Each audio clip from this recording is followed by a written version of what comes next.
When you can't make them see the light, make them feel the heat.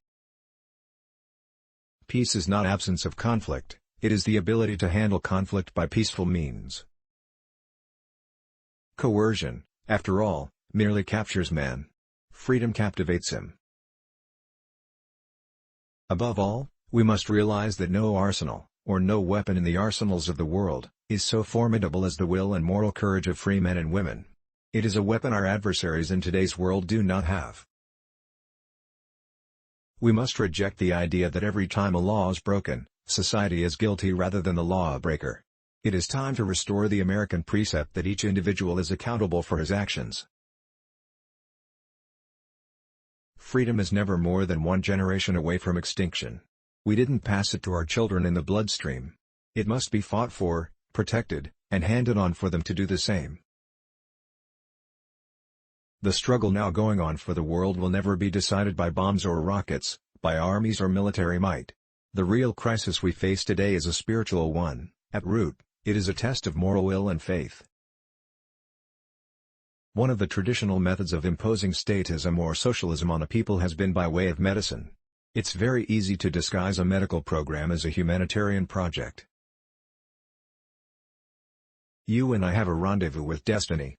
We'll preserve for our children this, the last best hope of man on earth, or we'll sentence them to take the last step into 1,000 years of darkness. Surround yourself with the best people you can find, delegate authority, and don't interfere as long as the policy you've decided upon is being carried out.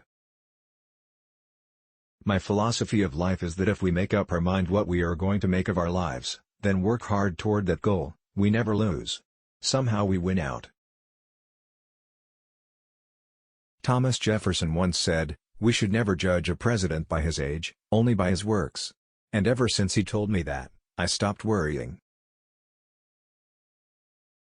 Ronald Reagan is one of those politicians that you either loved or really hated. Regardless of which camp you fall into, it is undeniable that Ronald Reagan is an important part of American history. Politics is supposed to be the second oldest profession. I have come to realize that it bears a very close resemblance to the first. The struggle now going on for the world will never be decided by bombs or rockets, by armies or military might. The real crisis we face today is a spiritual one. At root, it is a test of moral will and faith.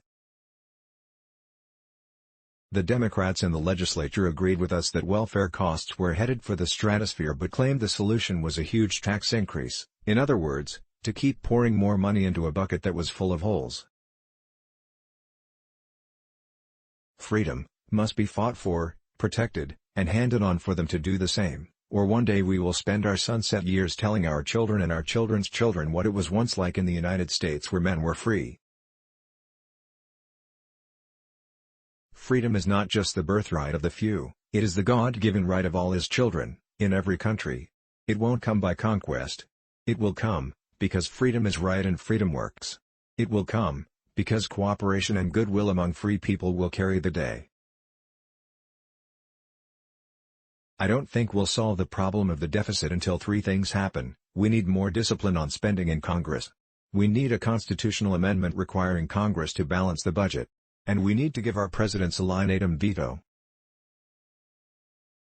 Here's my formula. I usually start with a joke or story to catch the audience's attention, then I tell them what I am going to tell them, I tell them, and then I tell them what I just told them.